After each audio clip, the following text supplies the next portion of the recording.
So, if you're a Meghan hater, why are you watching this video?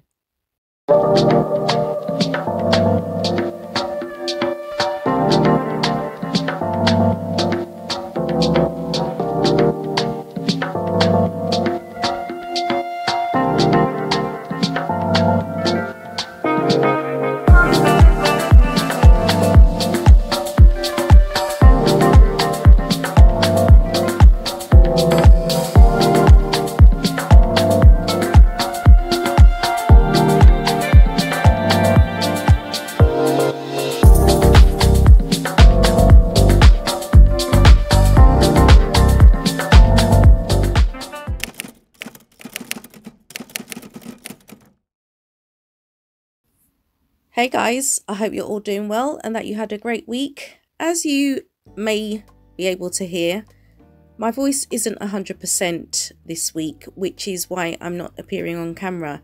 I've been struggling with laryngitis for the last few days, so please forgive me. Despite that, however, I'd like to welcome all of my house guests. Grab yourself a drink and make yourselves comfortable. If you're passing by and you'd like to become a house guest, don't forget to hit subscribe and activate all of your notifications. I'm Chez, this is Chez M0i, welcome to my place.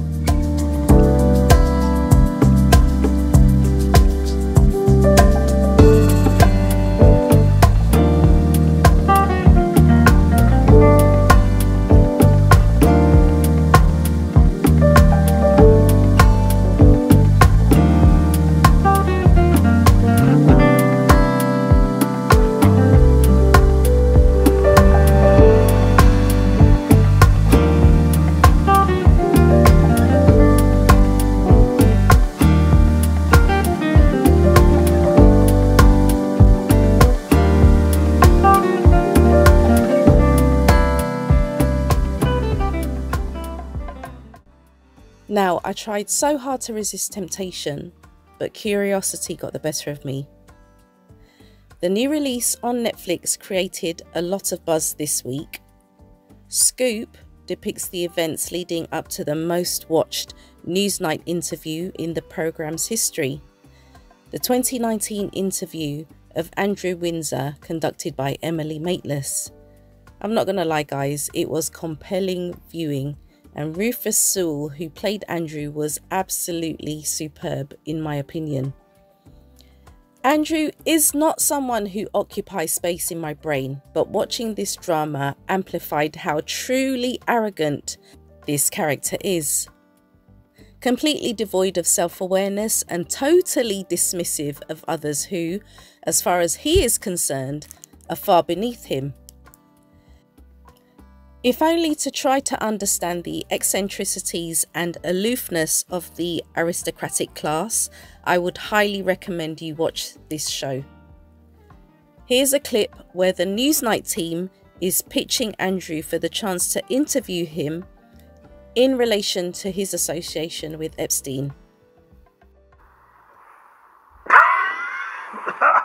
Well, sort of got a point. Listen, I get it. Never complain, never explain, but I'm afraid those days are over. Yes, everyone has a voice now. Social media, Facebook, Twitter, everyone's having their say. And what they're saying about you is a lot stronger than anything I just said. Have you seen Twitter? No, I don't pay attention to that. I do. A lot worse than what she said. So I'm just saying that's the story. And it doesn't change unless you change it, unless you tell us a different story. Your story in your voice. Sam's right. I mean, I might not have said it quite so bluntly, but... What? I really don't understand why everyone's so obsessed with my friendship with Jeffrey Epstein. I knew Jimmy Savile so much better. Thank you very much. Very nice to meet you. Shall we pop up and say Hello to Mummy before the Commonwealth banquet. It never ends, does it? Amanda will be in touch one way or another.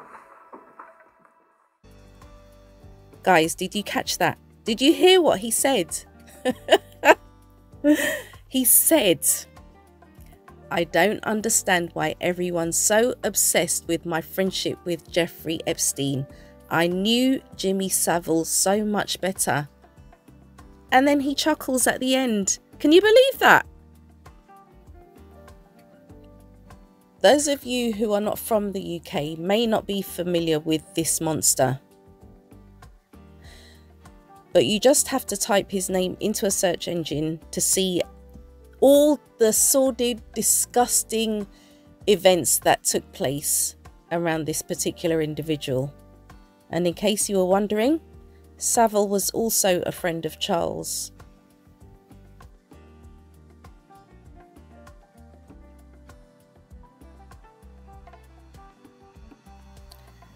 Now, as far as I'm concerned, this one solitary Newsnight interview has done more damage and brought shame and disgrace to the monarchy than the combination of Harry and Meghan leaving, Harry and Meghan being interviewed by Oprah, Harry and Meghan's Netflix documentary, and Harry's memoir Spare. All of what this couple have done pales into insignificance when we talk about this Newsnight interview. The type of behaviour exhibited by Andrew is considered perfectly normal in aristocratic, political and high-profile circles, which is why he was so bemused that people questioned his association with a convicted abuser and trafficker.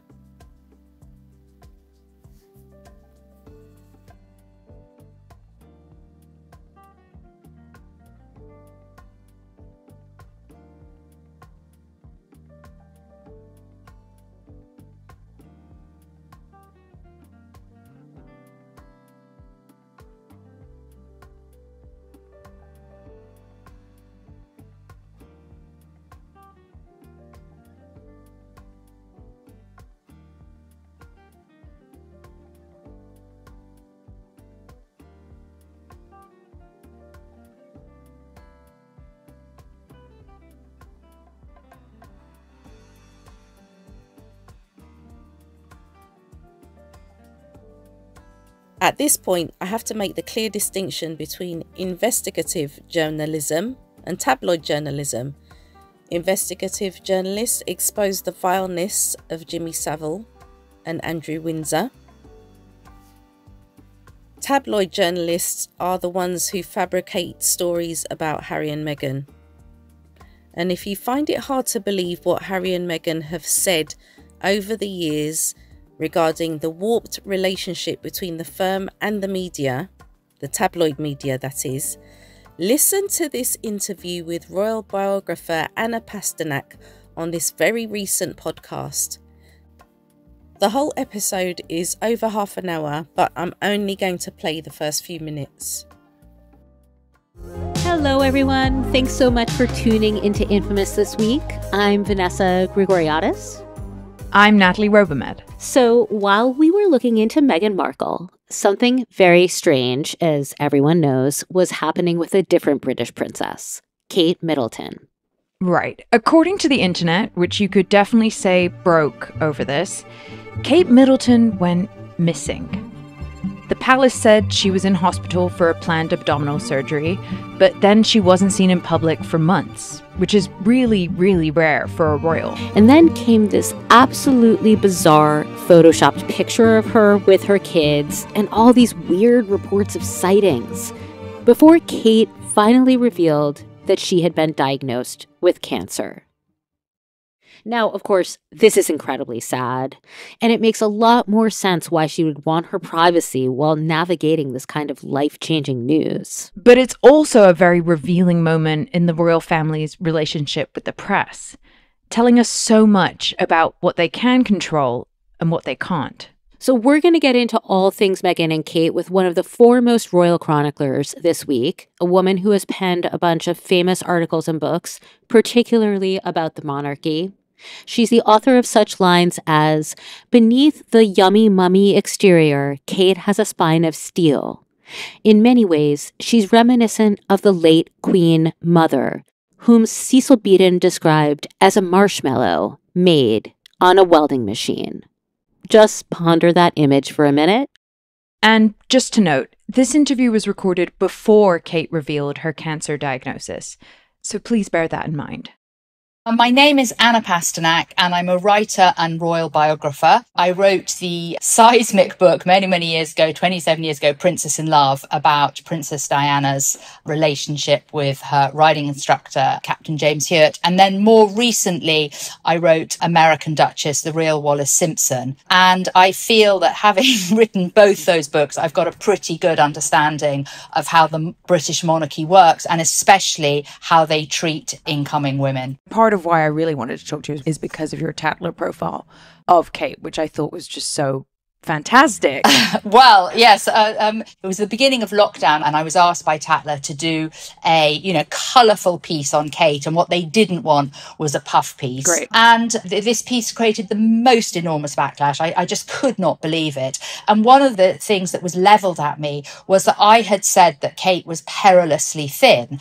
I mean, as I was thinking of Tom Wolfe and New York Social X-rays or Hollywood stars, they're all size zeros, they're all perilously thin, and that's kind of a compliment. Yes, my piece did have a very snobby side. I'm writing for Tatler. It was an article I thought would be sort of tossed aside by, toffs in stately homes in Britain.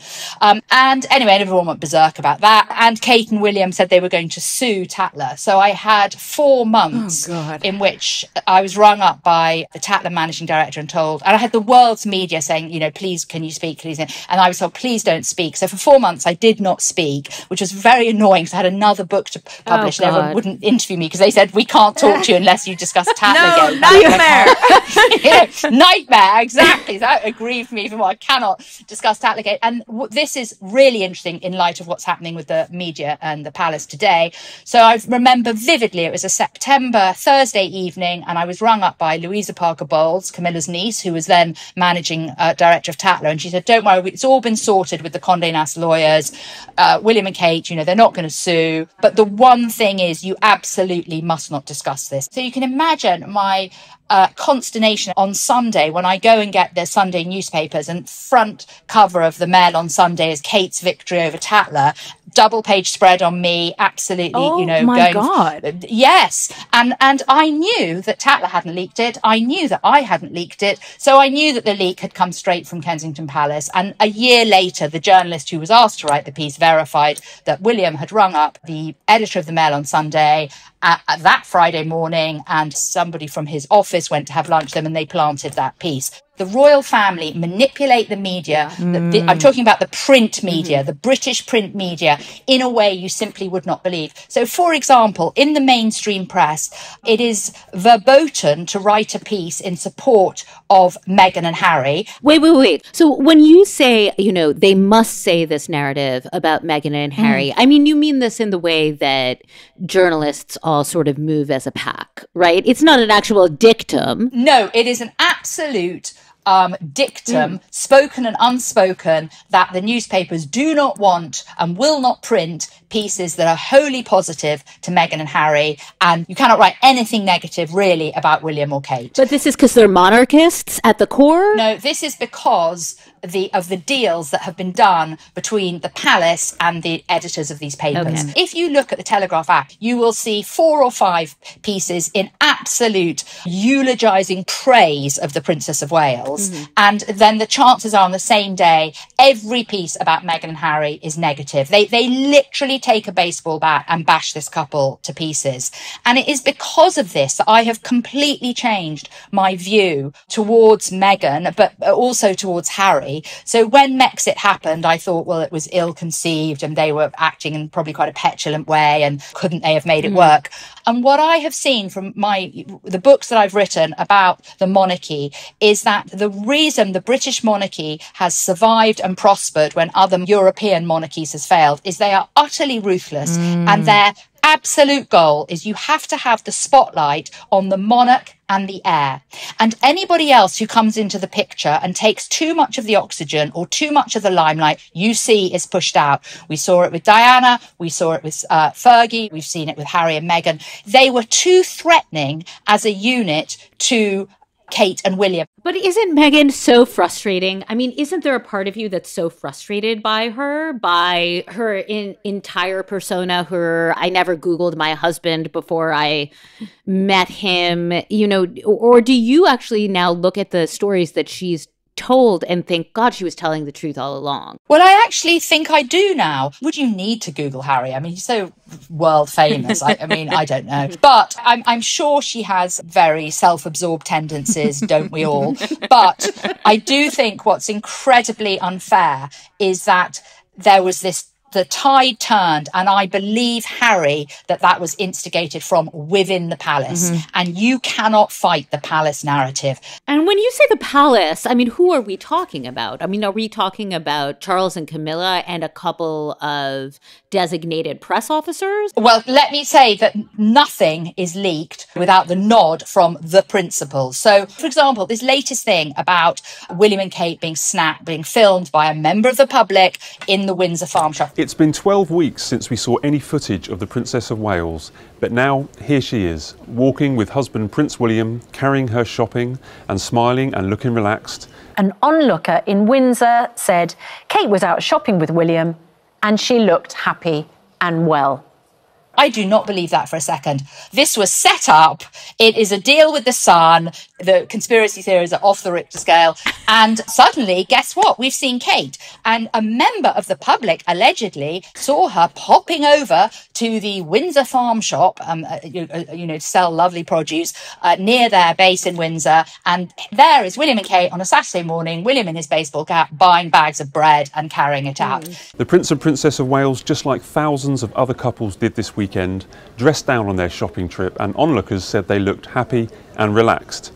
Now, firstly, if a member of the public had really filmed that and sold it to a paper, the palace would have seen that as an invasion of privacy and would have come down. This has not happened. There's absolute silence in the palace. But of course it's been set up. Of course it's been arranged. Although I did agree with the BBC journalist who looked at the picture of Kate and said, are we sure that's Kate? I mean, God knows. So what about Kate's hospital stay? I mean, how do we interpret this? Why has it all played out like this? I think that the king has handled his cancer and his illness pitch perfect. He's told us what's going on. We've seen photographs of him. He's doing the work that he can, and he's keeping in touch with the public. Why she had to manufacture this photograph, God, I just don't know. So I'm as a loss like everybody else. This photo released by Kensington Palace over the weekend only made matters worse. How did a simple photograph of a supposedly happy Princess Catherine and her children turn into a worldwide photoshopping scandal? Another plot twist in the whodunit Photoshop saga, with the Duchess herself claiming responsibility for the DIY job, saying, like many amateur photographers, I do occasionally experiment with editing. I wanted to express my apologies for any confusion the family photograph we shared yesterday caused. My intuitive response is that she was told to produce a happy Mother's Day photograph and she cobbled something together. It obviously wasn't properly censored by the palace. But one thing is for certain, with the palace and the British press, the truth is very far hidden. Don't be surprised if the firm and the tabloids have had some hand in Harry's immigration status reportedly being reviewed. Such is the firm's desperation to regain control over him. Neither should you be surprised why Meghan is not in a hurry to return to UK soil, as we were reminded in this TikTok clip that went viral this week. Meghan just needs to die. Someone needs to kill her. Maybe it should be me. And you're just like, okay. That's like what's actually out in the world because of people creating hate. And I'm a mom. That's my real life. And that's the piece when you see it and you go, you are making people want to kill me. It's not just a tabloid. It's not just some story. You are making me scared.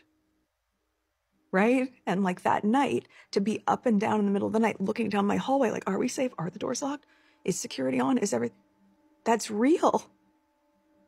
Are my babies safe? And you've created it for what? Because you're bored, or because it sells your papers? Or it makes you feel better about your own life? It's real what you're doing. And that's the piece I don't think people fully understand. So, if you're a Meghan hater and you literally want to see this woman 6 feet under, my question, and it's a serious one, why are you watching this video? If you're an Andrew supporter, you are definitely not welcome here. Please be advised that over here on this channel, in this community, we will continue to celebrate each time Harry exposes the UK tabloid media. Over here, we will continue to acknowledge when Meghan embarks upon and launches a new project. And over here, we will continue to highlight Harry and Meghan's philanthropic endeavours, whether they're joint or independent. Speaking of which, let's see what positive changes have been made on the other side of the Atlantic this week. This article is from people.com on April 12, 2024. Meghan Markle and Prince Harry arrive hand in hand at Florida polo match as they film new Netflix show. The Duke of Sussex, 39, took part in the Royal Salute Polo Challenge at the Grand Champions Polo Club in Wellington on April 12. The match, in front of 300 guests, benefited Centre Barley, the organisation Harry founded in 2006 with Prince Siso of Lesotho to help children in Africa affected by poverty, inequality and HIV/AIDS. The Duchess of Sussex, 42, attended the event, continuing her sideline support of her sporty husband. The polo game in Florida comes one day after the Duke and Duchess of Sussex's Archwell Productions revealed 2 new series are in the early stages of production at Netflix, including one centred on the equestrian sport. Filming for the series took place at the event. The couple, who serve as executive producers on the series, may make cameo appearances but are not slated to be the stars of the show. In addition to a show curated by Meghan that will celebrate the joys of cooking and gardening, entertaining and friendship, another non-fiction series will provide viewers unprecedented access to the world of professional polo. Known primarily for its aesthetic and social scene, the series will pull the curtain back on the grit and passion of the sport, capturing players and all it takes to compete at the highest level, according to a statement on the project centred around the US Open Polo Championship in Florida. Although Prince Harry and Meghan aren't starring in the show, they are serving as executive producers, while Miloš Balach, welcome to Wrexham, is the showrunner. The polo match saw Prince Harry reunited with his friend and Centre Barley ambassador Ignacio Nacho Figueras. Harry and Meghan posed for photos with Figueras and his wife Delphina Blaquier. The Duke and Duchess of Sussex also greeted the duo's daughter Alba with hugs, and Meghan was seen walking with an arm around her. Figueras told People that he and his wife have plans to meet up with Meghan and Harry over the weekend. Harry and the Argentinian polo star share a tight bond over the charity's impact, and sometimes a friendly rivalry on the polo field. Figueras met the Duke of Sussex at a charity match benefiting Centre Barley in 2007 and previously told People that Harry's passion instantly made an impact. From day one, I saw how committed he was to his charity, the pro rider told People in August 2022, following the Centre Barley Polo Cup in Colorado. Fast forward 15 years, I've been to Lesotho with him a few times, and I've seen what great work the charity does, and how important it is for a lot of kids, how committed he is, how much he really cares about it. It doesn't hurt that Harry is a talented polo player either. Harry's team won the 3-way match against Figueras' team, and the Duke even scored a goal. Harry and Meghan shared a sweet kiss as the Duchess presented him with a trophy at the end of the tournament. They were very loving with each other, an onlooker says. Meghan looked really happy.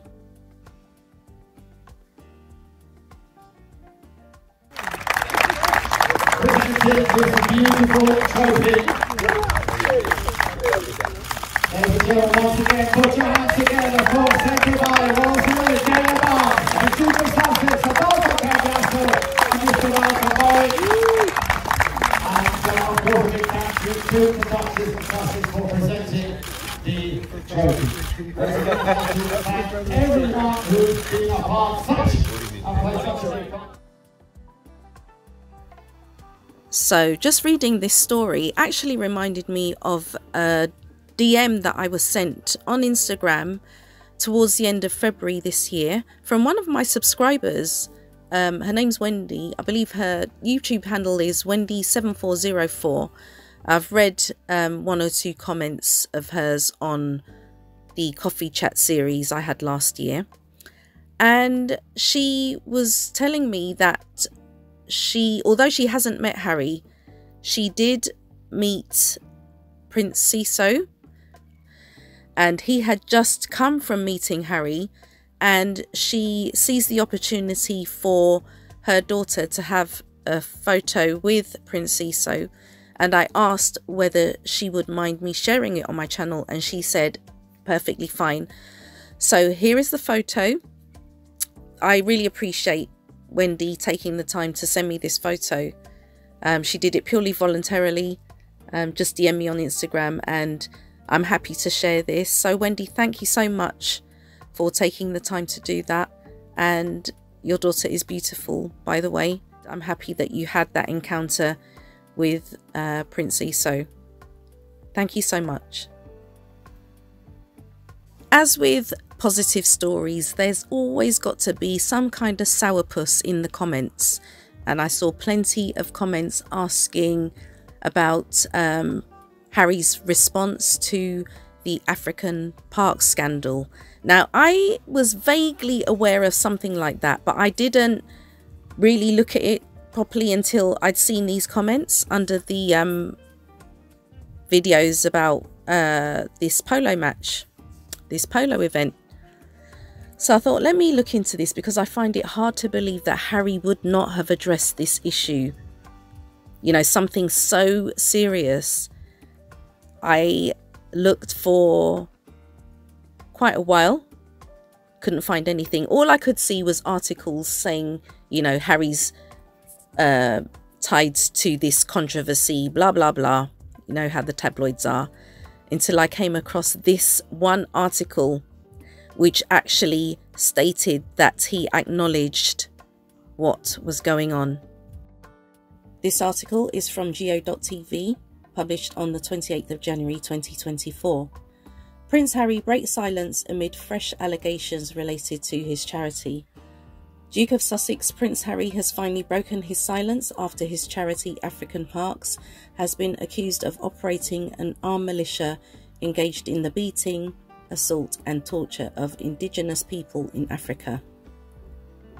The Mail on Sunday has claimed in an investigation that the guards working for the charity have subjected indigenous peoples to a range of human rights abuses.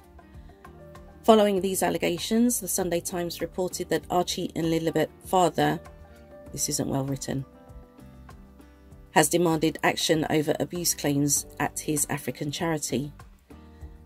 Prince Harry's foundation Archewell told the Mail on Sunday, per the Sunday Times, when the Duke became aware of these serious allegations, he immediately escalated them to the CEO and chairman of the board of African Parks, the appropriate people to handle next steps. King Charles' younger son has been working with African Parks since 2016 and became its president in December 2017. But as usual, when it comes to things like this, they want to make out that Harry doesn't care. I thought, surely if Harry is so passionate about Africa and what goes on there, and he has interest there, charitable interest there, He's gonna say something. Couldn't find anything until I saw this article, and I know why that is, because as usual, the media want to portray him as hypocritical.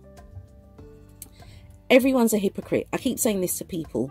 You know, we've all had some sort of time when we've said something and not done it, or vice versa.